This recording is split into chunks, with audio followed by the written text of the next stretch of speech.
There is nothing that you might be dealing with right now for which God cannot say to you, my grace is sufficient.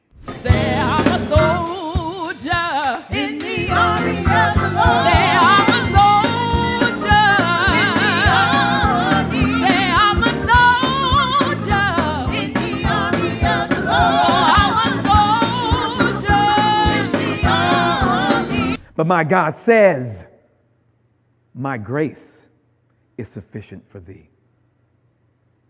But that unmerited favor, that grace, only comes at a certain time. You see, this type of grace only comes when we are in need. But what we do is we go and we borrow trouble. We borrow anxiety. We wonder about what's going to happen in the future, where the future has not got here yet. And God, what if I get this? What if I get COVID? What if someone in my family has this happen? What if something else happens? What if I lose my job? What if this situation doesn't work out? And I don't know the answer. I just know when the time comes, God's grace will be sufficient. Oh my God is a good, good God. I know my God is a good God. Yes. Oh yes, my God is a good, good God. Sometimes God needs to do surgery in your life.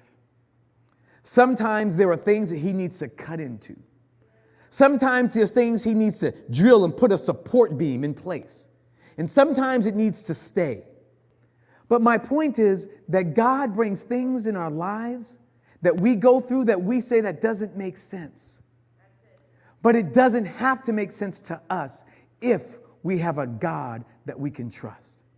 And know that whatever situation you're in, whether it's something on the job and maybe you've got new responsibilities and you're worried about that, whether it's things going on with your family and friends, whatever it is, God wants to say, my grace is sufficient for you.